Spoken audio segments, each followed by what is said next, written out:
Hey guys, how's it going? Just got finished watching Ash vs. the Evil Dead, Season 1, Episode 9, Bound in Flesh. Basically, the episode leaves off right where the last, or starts off right when the last one leaves off. Pablo and Kelly have found Ash and Bad Ash fighting. And we have that whole cliche thing about, oh, who's the real one? Who's the fake one? They figured it out because the fake one wasn't racist enough, which I thought that was kind of funny. And Pablo makes a point, says, yeah, you're racist, but not to Asians. And Ash goes, well, why would I be? They're so good with massages with their tiny little hands. So he defends himself not being racist to Asians by making a racist comment, which is typical Ash. Suddenly the New Zealand kids, come to the cabin. Of course, they can't be around. Ash has to dismember Bad Ash and Fisher. So Kelly and Pablo decide to lead the campers away from the cabin out in the woods. While Ash is dismembering Bad Ash, some of his blood gets onto the Necronomicon and it becomes alive. Starts actually talking, which we haven't ever seen before, but I always thought that would be kind of cool if the book did that. After some banter, Ash throws the book into the refrigerator.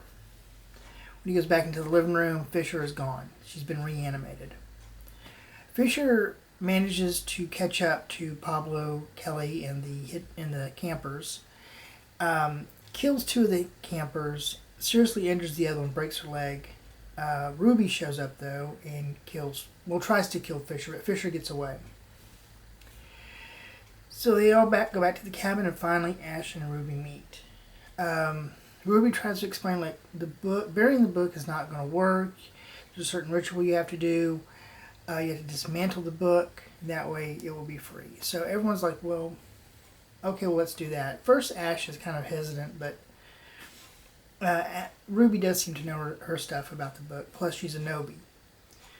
So they go into the cabin. Ash cuts the face off of the book, throws it on the ground, hands the book to Ruby, who starts, of course, reciting from the book.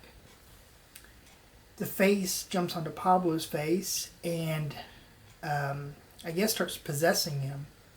And we find out that Ruby actually wrote the book, so she is actually one of the Lords of the Dead, or whatever they're called.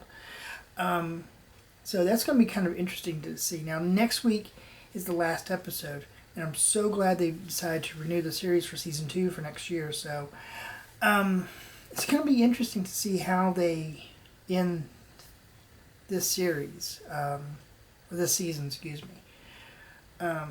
This next episode looks like it's going to be pretty damn scary. I think, not confirming, but I think next week's is an hour-long episode, but I'm not sure about that. But that happens this Saturday. So, all in all, still a great episode. Except for that one cliche moment. But, yeah, it's a good series. I really love it. Alright, well, that's about it for right now, and I'll see you guys later on. Bye.